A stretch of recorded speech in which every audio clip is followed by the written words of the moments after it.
Paul Kagame has criticized the UN in DR Congo. He said that the sole peacekeeping organization has been in Congo for more than 3 decades without adding positive change.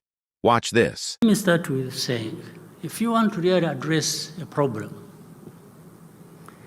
there is no better way of doing that than bothering to look at and addressing the root cause of that problem.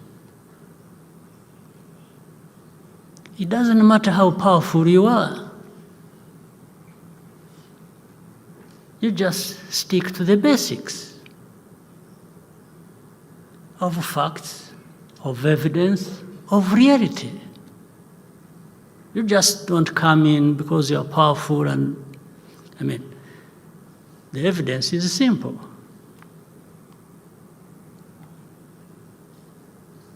We have heard the UN,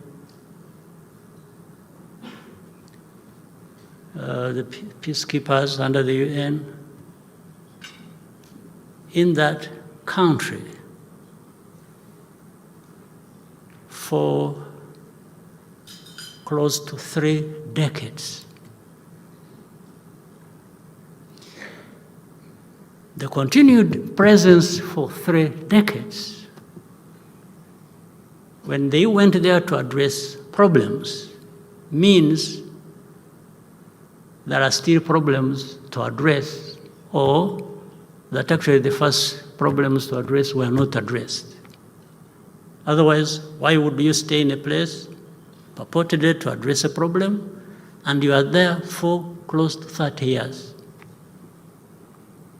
Normally you would come in, maybe it takes you 5 years, maybe it takes you 10, and you would exit because you would have addressed the problem that brought you. So what are the returns for that investment? Of such a big force,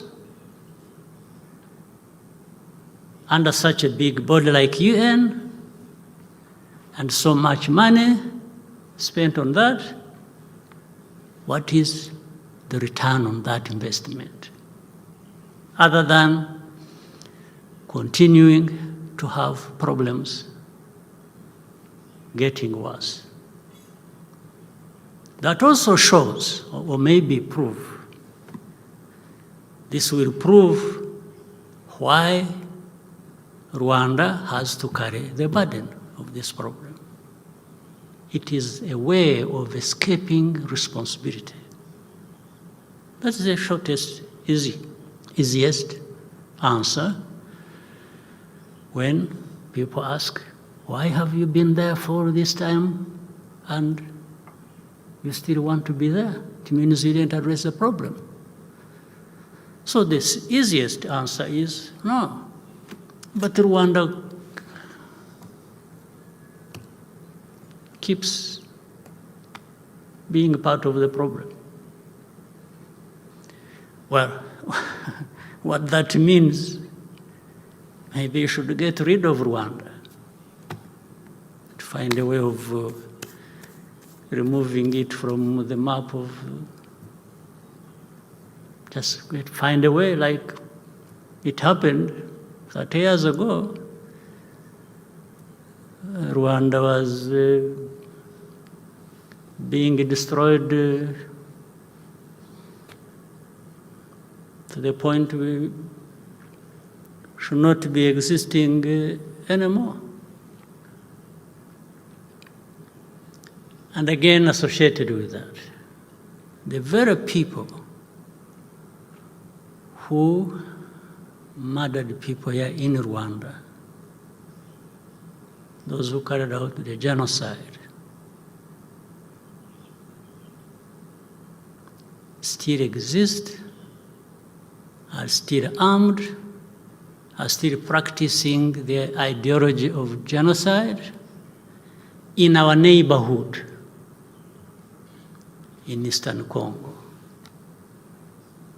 supported by government, supported by leaders in that place.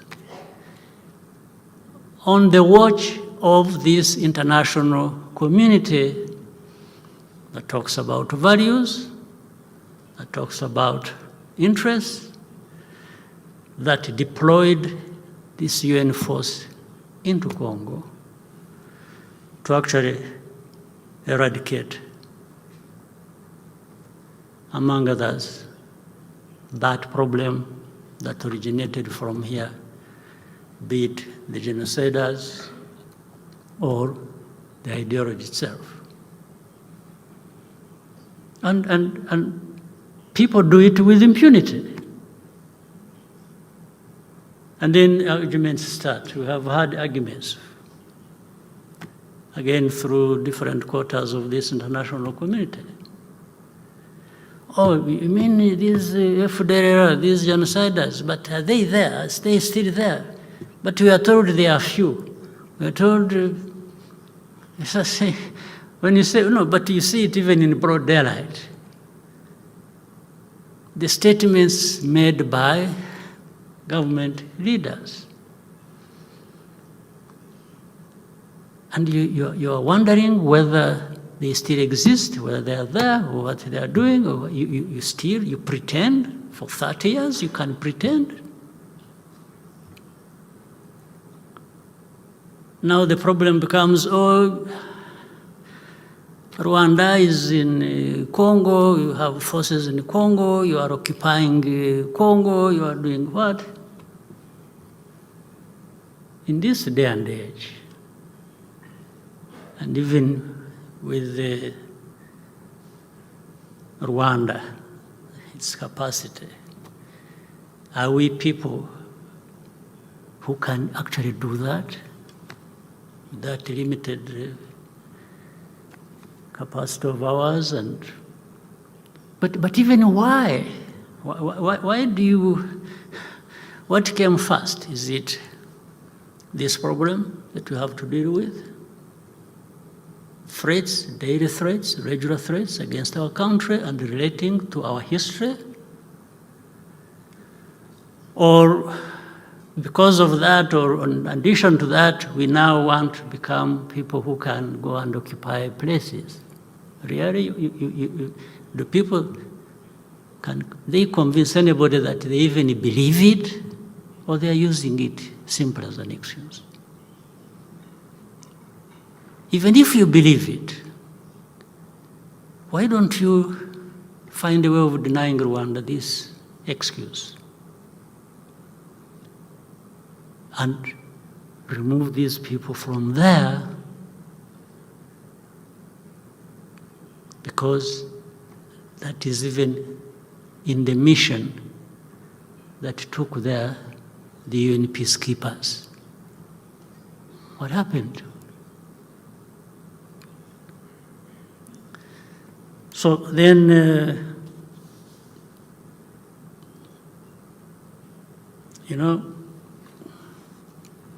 talking about ourselves, I leave many others out of this continent, outside of it. When I see, I know leaders when I see them. I also know idiots when I see them. You can imagine the combination of both of them, the disaster it is. If you are a leader and an idiot, it's a disaster, absolute disaster.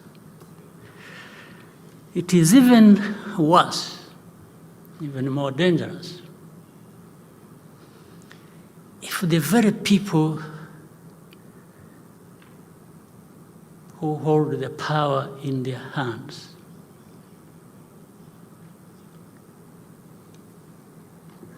decide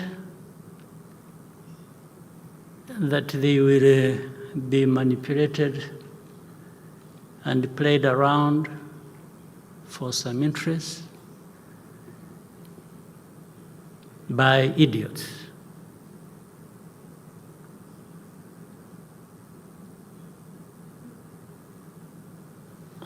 really, it is. I have had interactions with many of our leaders on the continent. And among the things we talk about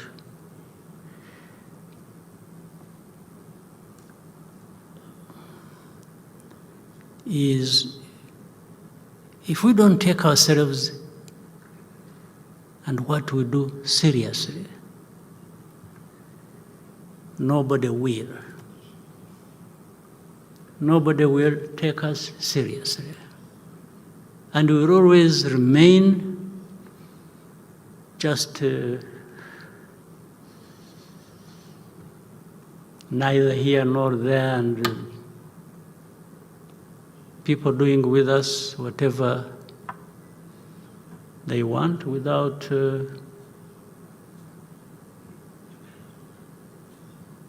any of us asking, say, why?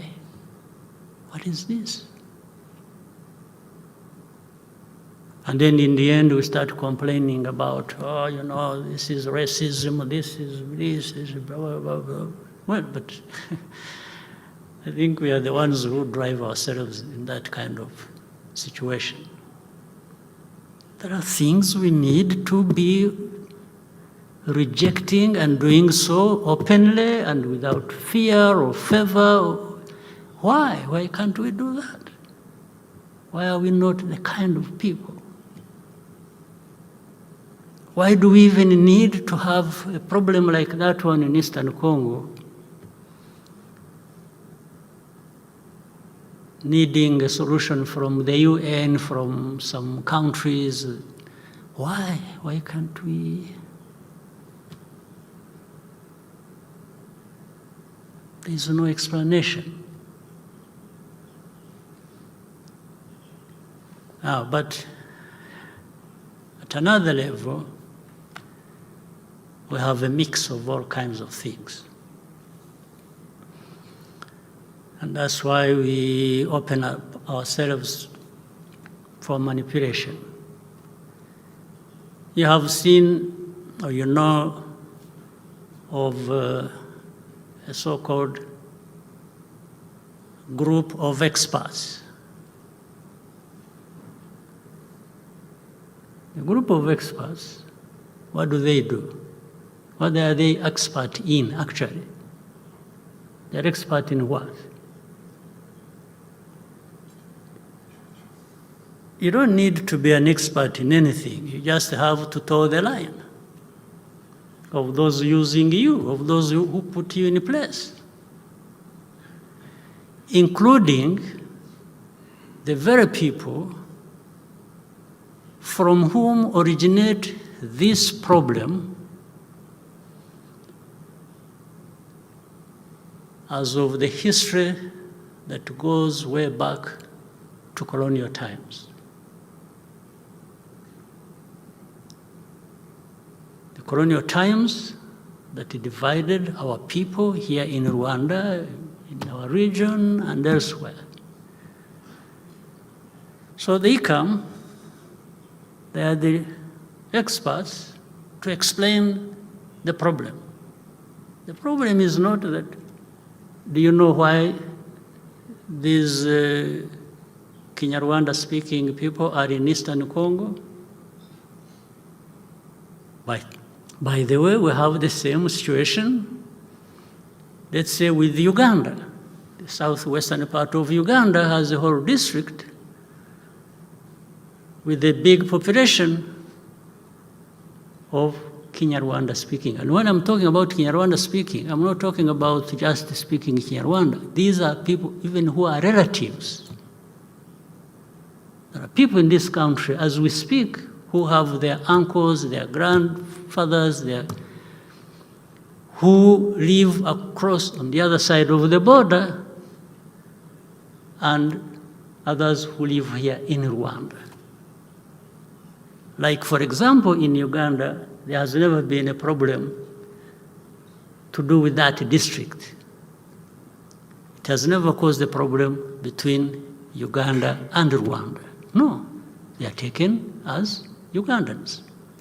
And we accept that. We're not claiming anything. Why is it not the same with Eastern Congo? There are simply Congolese who hail from Rwanda as of history, or whatever other ways they happen to have gone there. It's a fact. So, but if you are going to have an expert who is associated in a wrong way with this history to come and say the problem is something else, not what it is exactly, don't you have a problem? So are you going to be able to address the root cause of this problem when your first thing is to distort the facts and evidence? So that's why it is easy to blame Rwanda for it. We didn't draw borders. By the way, even the genocide ideology that I referred to earlier originates from that beginning of the history. That's where it comes from. So we go on and on and on and on for how long?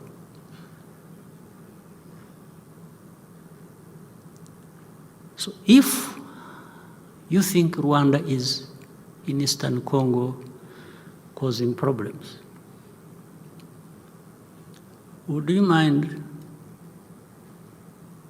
bothering to understand why would Rwanda be in Eastern Congo fighting there?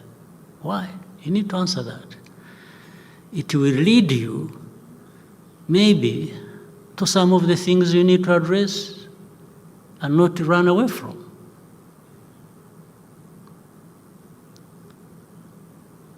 But to simply keep making statements, threatening, doing all kinds of things, let me tell you, we have been there. We have paid our highest price ever in our lives, this genocide. I don't think we can be made to suffer in all kinds of ways. We can do, but we will never, never, never go back to paying that similar price we paid 30 years ago. It doesn't matter how powerful anybody is.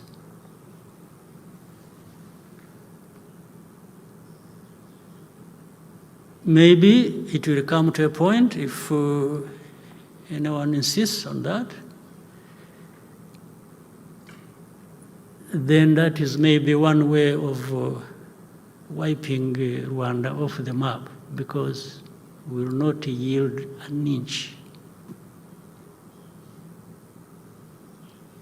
Never.